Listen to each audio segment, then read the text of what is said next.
Está no ar mais um programa Caleidoscópio, um delicioso programa que anima as segundas-feiras de vocês. Esse programa está sempre no ar pelo YouTube e pela rede Kabum de comunicação, hoje às 21 horas. A nossa convidada de hoje é a advogada a doutora Valéria Vilela Borniquel. Ela é especialista em Direito Processual Civil, é professora universitária, integrante do Conselho da OAB-RJ, da 4ª Subseção Barra Mansa, e vice-presidente da Comissão OAB Mulher. Por favor, doutora. Obrigado eu. Doutora Valéria, é um prazer tê-la aqui no programa Caleidoscópio. Prazer. Nós estamos sempre chamando mulheres aqui no programa e nos sentimos imensamente lisonjeados com a sua presença. Eu que agradeço a oportunidade de estar aqui, né, informando e auxiliando, né, a todos aqueles que precisam de uma informação, ainda mais nessa data, né, tão importante. O direito tem sido a nossa questão aqui no programa, porque desenvolvendo o programa nós fomos percebendo que comportamento e direito andam lado a lado, né? Doutora, final de ano, mês de dezembro, nós sempre paramos assim para balanço, sabe? E uma coisa que eu queria conversar com a senhora dentro da perspectiva do direito é que muitos golpes, né, no comércio, golpes na internet, o consumidor lesado, se esse boom aí da internet nos trouxe inicialmente a possibilidade da gente modificar a nossa forma de comercializar, né, por hora nós estamos vivendo uma questão de criminalidade na internet muito grande, de golpes, de coisas, de produtos que não chegam e tudo. Quais os cuidados o consumidor deve ter nas compras de fim de ano? Porque isso aumenta no final do ano, né? Natal, essa época. Isso, com certeza. Por quê? Porque da mesma forma que o consumidor ele está naquela ansiedade de comprar, de presentear quem ama, que já percebeu mais um salário, né, o 13º salário também vem de encontro a essa provocação, esse estímulo de consumo, e que a gente sabe que é bom, que é satisfatório você poder comprar, presentear. Então há uma situação que envolve tudo isso e os aproveitadores também entram nessa situação. Então, no meu entendimento, nós temos que tomar algumas precauções para, primeiro, ter uma consciência, né, da nossa capacidade de adimplir. Nós temos que fazer um planejamento. Por quê? Porque você compra e tudo está a seu favor, tudo está disponível. É um crediário, é um cartão de crédito, é um empréstimo, é um financiamento, é um parcelamento. E isso faz com que a pessoa se empolgue e às vezes extrapole. Então a primeira coisa que eu acho que é muito importante é um planejamento. Havendo esse planejamento, tem que haver também os cuidados em relação à aquisição da mercadoria, como por exemplo, eu tenho a opção de ir à loja física, mas às vezes eu tenho uma opção melhor, mais barata, ao meu alcance, de fazer uma compra virtual. Então, nesse virtual, ele é mais perigoso, porque a loja física, usualmente, você conhece, ela está ali à sua disposição, você pode ir lá reclamar, você pode, né? Enfim, você tem esse acesso imediato. Enquanto que na compra pela loja virtual, o que ocorre? Eu tenho umas precauções, como por exemplo, eu vou verificar se aquele site ele tem muita reclamação no Reclame Aqui. Eu vou verificar qual é a nota daquele vendedor. Eu vou verificar se existem consumidores que já reclamaram, né, a respeito de produtos, de mercadoria, prazo de entrega, para que eu possa então me submeter àquela situação. Por quê? Porque da mesma forma que na loja física eu posso reclamar, eu posso demandar, eu posso fazer reclamação extrajudicial ou judicial, na compra online também. Só que se eu caio numa situação de um site fake, vai ser muito difícil eu me ver ressarcida ou reparada. Então eu tomo essas precauções para realmente saber se aquele site ele é verdadeiro, se existem reclamações, se já houve casos de site fake, por conta desse fluxo que existe de fraudes, né? Inclusive na nossa profissão, isso já virou um hábito, porque tem estelionatários se passando por advogado, incitando as pessoas a fazerem depósito para recepção de alvará, coisa que é inverídico, né? Então, a cada dia é um golpe novo. Então, toda precaução, ela é assim, indispensável, né? A gente tem que deixar o ímpeto, o impulso de lado um pouquinho e se ater a essas situações. Eu ia te perguntar justamente sobre qual o sentimento, né, que rege essa questão de você não averiguar nada, de você imediatamente... Eu já comprei uma passagem aérea fake. Paguei a metade do valor, era muito cara, oferecia pelo menos... Eu não fiz nada. O sentimento que eu tive ali era de aquisição e, sabe, como se aquilo fosse um êxtase. Uhum. É uma satisfação. Uma satisfação, né? Você almeja, você consegue, você tem uma satisfação, e principalmente quando aquele produto você obteve, assim, logrou um êxito num desconto, num valor a menor, né? Você verifica, assim, você tem essa satisfação porque aquilo houve um benefício para você. Uhum. Então, esse cuidado também, quando o preço ele está em desconformidade com o valor que usualmente é praticado no mercado, isso tem que gerar uma desconfiança, porque é impraticável pelo custo, não é? E às vezes você coloca, mas isso é promoção, isso é uma Black Friday, isso é algo assim, é uma liquidação. Então você tem aquela vontade, aquele ímpeto e se sente bem, isso dá prazer, porque você logrou uma vantagem naquela situação. E muitas vezes aquela vantagem ela é uma desvantagem porque você caiu num golpe. Doutora, né? Especificamente nessa questão, as passagens aéreas, elas dizem, existem ofertas da madrugada, existem outras ofertas de Black Friday ou de pacotes de viagens. O que a senhora poderia aconselhar os consumidores com relação a isso? Essas coisas existem mesmo? Tem os pacotes da madrugada, onde o outro fica acordado a noite toda para adquirir a passagem. Como é que é isso? Isso é verdade? E muda porque é madrugar? Eu costumo dizer o seguinte, que a precaução é consultar, verificar, porque pode ser que até haja algum desconto nesse sentido, sim, em horários que são praticados, que não são muito usuais, que a gente verifica. Você vai fazer uma ponte aérea, em horário comercial é mais caro. Se você vai pegar um corujão, ele é mais barato. Então existe essa diferença de preço, mas não existe essa exorbitância na diferença de preço. Então pode ser também que haja uma situação assim, um fake, uma clonagem, né, de sites, como também existem empresas que eram conhecidas no mercado e que deixaram de cumprir as obrigações com os consumidores, né? Grandes empresas de venda de passagem aérea. Também caí nessa.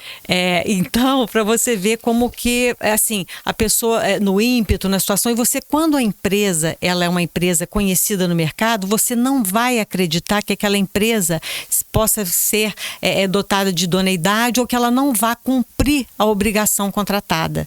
Então, isso te dá uma segurança, porque a empresa tem um nome no mercado a zelar, mas isso hoje em dia, né, nós assim, não podemos dar essa certeza por conta dessas empresas que já tiveram nomes e já caíram nessa situação de descumprimento de obrigação, de pedir recuperação judicial, né, enfim, de virar uma massa falida.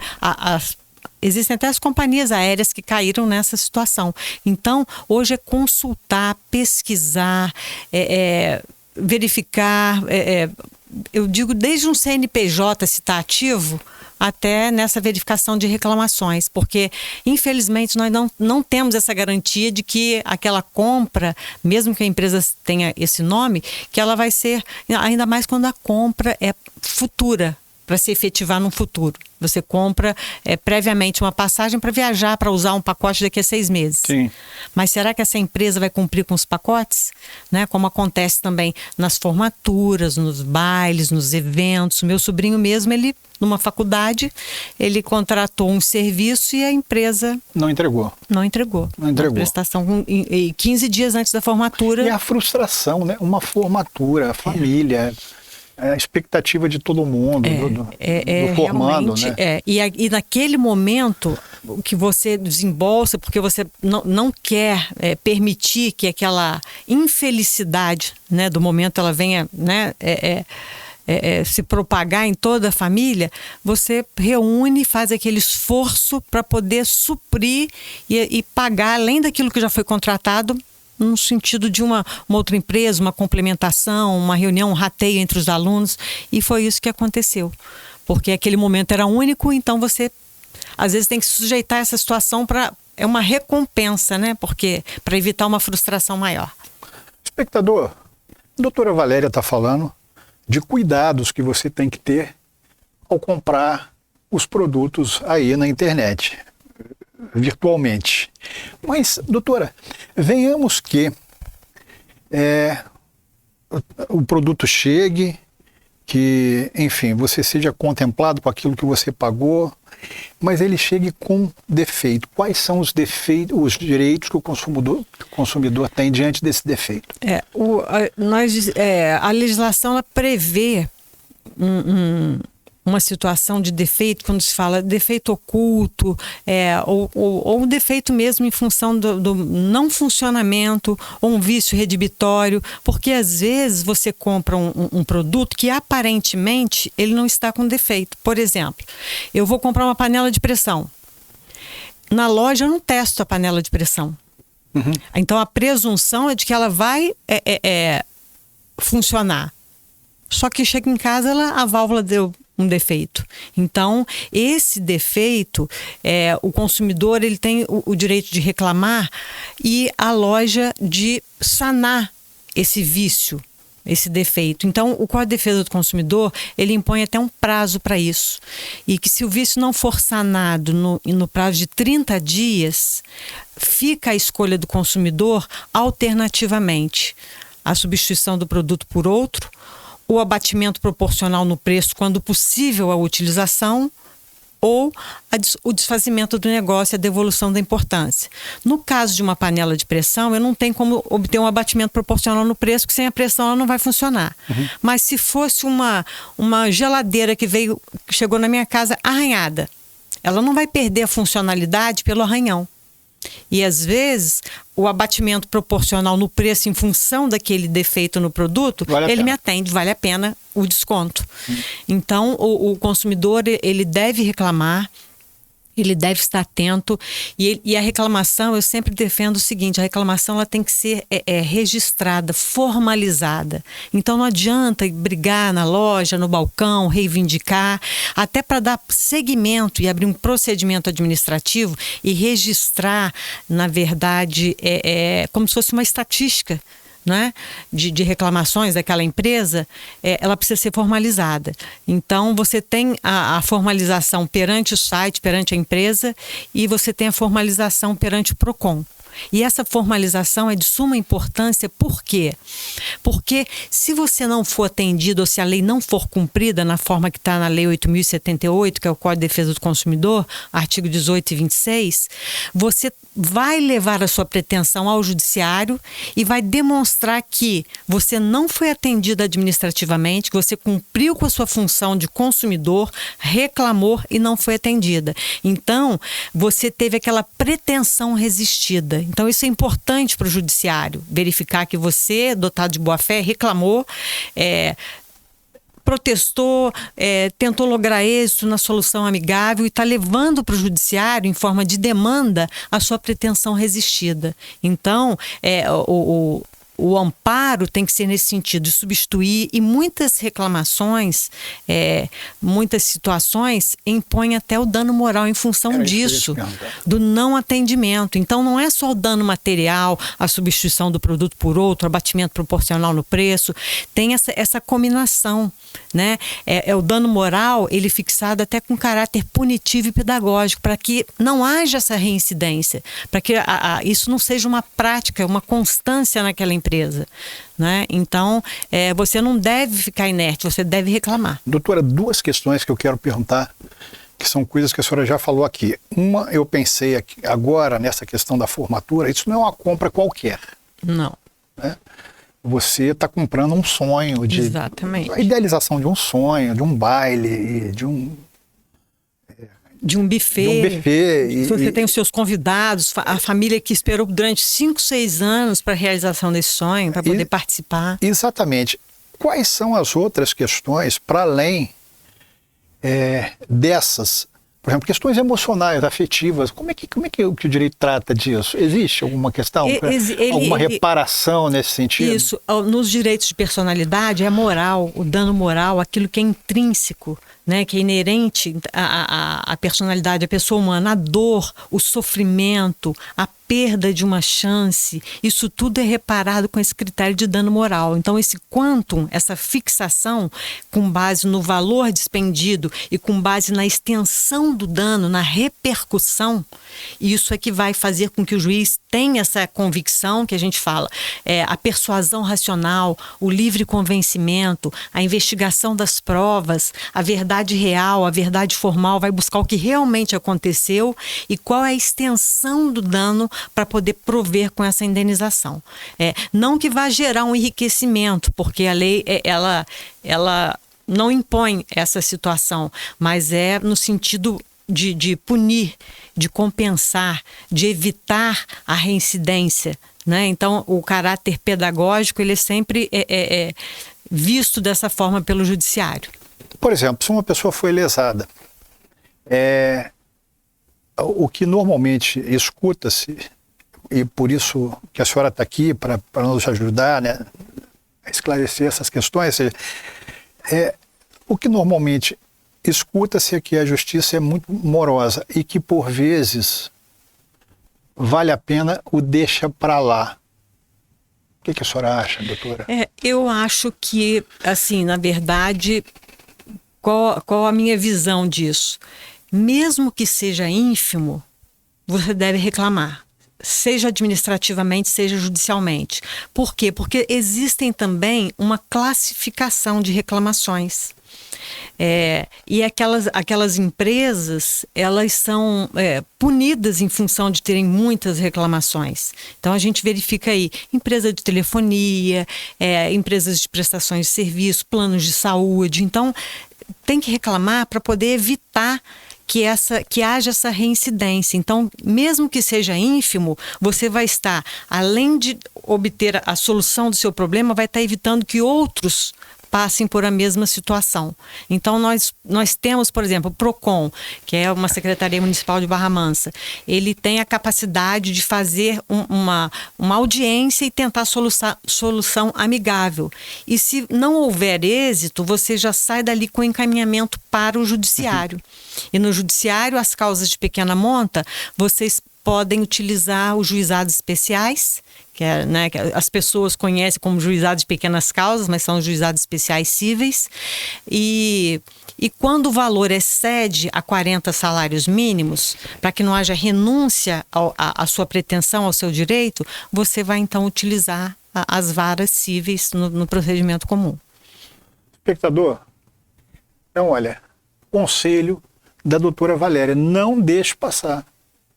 Ela foi clara na resposta, procure pelo PROCON, não seja enganado, não se permita ser enganado no seu sonho. E outra questão que eu ia te perguntar também, as compras pela internet, as compras virtuais, elas são regidas pelo mesmo direito das lojas físicas, isso Sim. são regidas. É porque há uma relação contratual. Por exemplo, Shopee. Há uma relação contratual. Então, da mesma forma que você vai reclamar na loja física e vai exercer o seu direito, nas lojas virtuais também. Então, e nas lojas virtuais ainda tem um diferencial, porque se houver um arrependimento, você ainda tem um prazo nas compras online de 7 dias para ver esse cancelamento, o desfazimento do negócio, né? Então, a contar da recepção desse produto.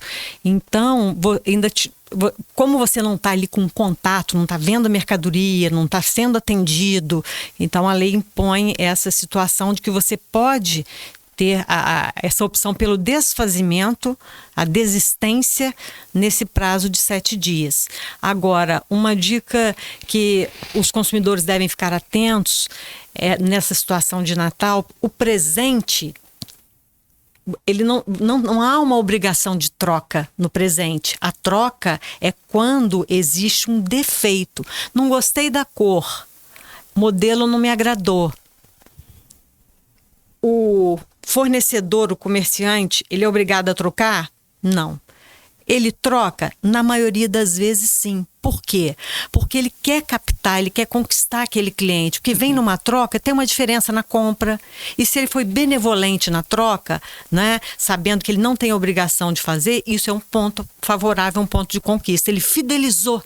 Ele quer estabelecer um bem-estar. Aquele cliente, poxa, eu vou comprar naquela loja que família, ela troca. Enfim. Exatamente. Principalmente nós aqui do interior, né? Então, existe esse bom senso nessa relação de consumo e, usualmente, os comerciantes, os fornecedores de produtos, eles adotam este procedimento mesmo de... Doutora, eu sempre penso que um escritório de um advogado é um consultório de psicologia. Exatamente, eu falo que nós somos um pouco psicólogos, sim. Eu sempre penso que vocês recebem uma dor, nós recebemos essa dor difusa, às vezes o sujeito não sabe muito bem onde está. Né? Ou com vocês é diferente, o sujeito sabe exatamente aonde está a dor. Né? Exatamente. Mas tem que ter toda uma empatia para receber essa frustração, essa dor daquele que procura por um advogado. A senhora também pensou nessa questão, né, de ser tão carregado de sentimentos e sofrimentos, essa questão? Queria que a senhora falasse um pouquinho sobre isso, assim, sobre como que os clientes chegam, esses clientes que são, por vezes, prejudicados, sabe, por uma... Na maioria das vezes, assim, eles chegam na situação assim, de revolta, porque caí num golpe, perdi, não aceito. E às vezes você tem que demonstrar uma possibilidade de resolver de uma forma mais amena, menos dispendiosa, com menos dispêndio de custo e de dinheiro, né? Porque às vezes a concessão recíproca entre o consumidor e o fornecedor é um caminho viável. Por esse ponto que você abordou, morosidade, né, expectativa, às vezes aquele bem, aquele produto é indispensável, então ele precisa daquele produto, né? Não pode abrir mão e não pode esperar e não tem dinheiro para comprar outro. Então você tem que demonstrar que mesmo havendo uma perda, ainda que não tão significante, às vezes compensa essa negociação. Né? Abrir mão, na verdade o acordo ele visa isso, são concessões recíprocas, né? Cada um cede um pouco para chegar a uma situação, porque inicialmente chega completamente abalado, chega frustrado, chega assim, negativo, de que não abre mão, quer resolver aquilo com pressa, acha que às vezes vai se ver indenizado num valor quantitativo assim que possa ser satisfatório. Isso não acontece na maioria das vezes, porque existem critérios para essa fixação.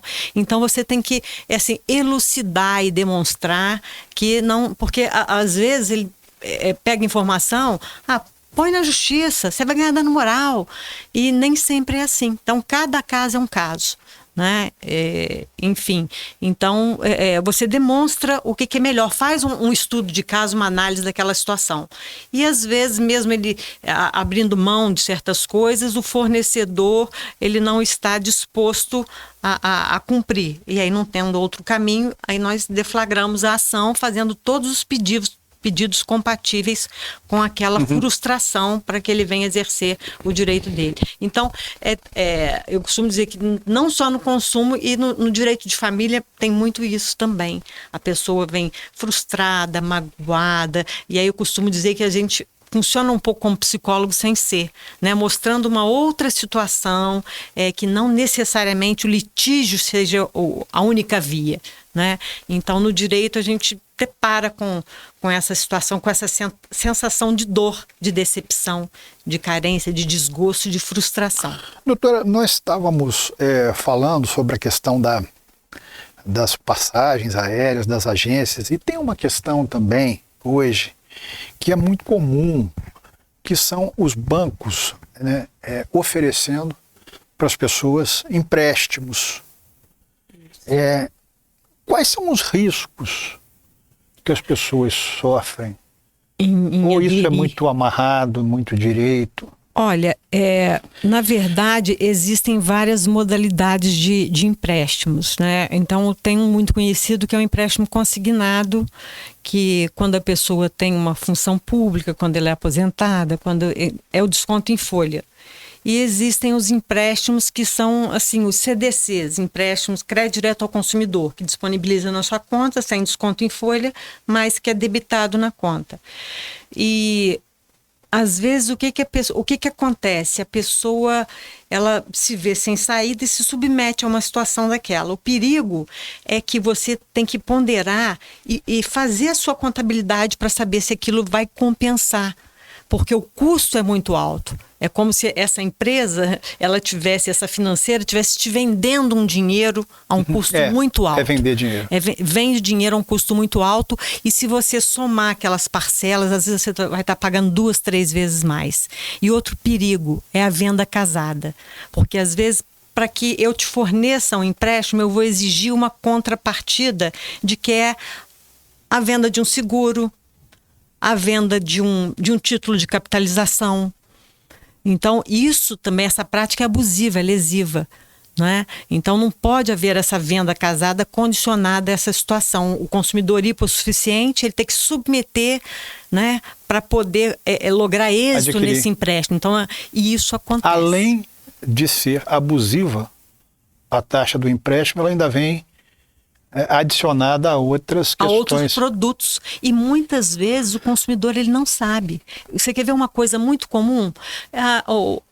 Você compra uma mercadoria, usualmente a mercadoria ela já tem uma garantia, né, legal, e tem às vezes uma garantia de fábrica que é um pouco maior, e o sujeito te pergunta assim: você quer contratar uma garantia estendida?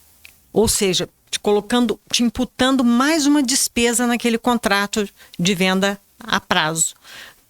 Ou seja, você fala, mas garantia estendida? Você vai pagar mais R$100, mais R$200 para ter mais de um ano de garantia. Eu falo, não, eu tenho a garantia legal e eu tenho a garantia de fábrica. E se o produto der defeito, eu vou exercer os meus direitos. Então, é muito comum essa oferta de garantia estendida, que é um tipo de venda casada. Você não é obrigado a aceitar. Que maravilha, essas dicas que a senhora está dando para o meu espectador. Eu estou aqui pensando em todas as situações que eu já me submeti, já propus, já estive, né, sem saber da ilegalidade, né? Doutora, para finalizar a nossa conversa, que está sensacional, uma conversa esclarecedora, informativa, que dica prática a senhora deixa para evitar problemas nas compras de Natal?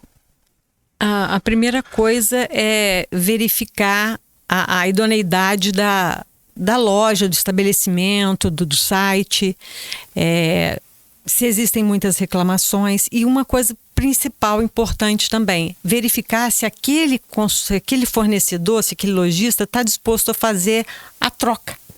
Aquela troca que não é prevista em lei, mas é uma troca assim, justa em relação à pessoa que foi presenteada. né? Então você não quer que haja aquela perda, que a pessoa fique com um presente que não possa ser passível de troca.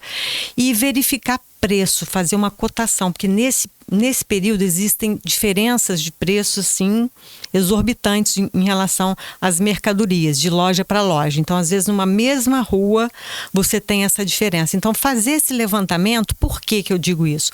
Porque no ímpeto você quer presentear todo mundo. Só que no ano seguinte, nós temos mensalidade escolar, IPVA, IPTU, tem umas despesas fixas. Imposto de renda e o inadimplemento, né? E às vezes de uma conta, de um produto que foi comprado com cartão de crédito, ou financiado, ou parcelado, isso vai te gerar consequência. Um protesto, uma inclusão no SPC, multa, juros, te leva a uma situação de hipossuficiência que isso vem te acarretando prejuízos no decorrer do ano e você fica cerceado, porque sem o seu nome limpo, sem você estar habilitado a compras, isso te prejudica num financiamento, num banco, num cheque especial, numa outra compra, numa avaliação de crédito, numa avaliação de uma locação, no seu score, em tudo. Então, você é avaliado. A senhora está dizendo que a nossa vida não acaba no Natal, né? Não acaba no Natal, né? Então, toda precaução é necessária por isso. A gente tem que ter essa consciência, né? E verificar assim que não é só o ímpeto, o prazer da compra, o presente, o momento que é importante, mas ter um pouco de pé no chão por conta dessa situação futura e que às vezes não vai estar ao seu alcance resolver, né? Então você tem que dar, assim, tem que estar ao seu alcance as compras, o parcelamento, o adimplemento. E se tiver possibilidade de pagar à vista, é melhor, porque você vai obter um bom desconto. Doutora Valéria, muitíssimo obrigado. Uma salva de palmas para a doutora Valéria. Ela trouxe hoje aqui informação e lucidez para o nosso espectador. A nossa vida não acaba no Natal. Nós vamos passar pelo Ano Novo, as contas vão aparecer normalmente, então é muito necessário reflexão sobre consumo excessivo no Natal. Doutora, muito obrigado. Por nada, eu que agradeço a oportunidade, né? E fico feliz em ter podido prestar esses esclarecimentos. Muitíssimo obrigado. Desejando que ninguém caia em golpe e que tenha um Natal feliz e abençoado. É a pior coisa que pode acontecer. Muito obrigado.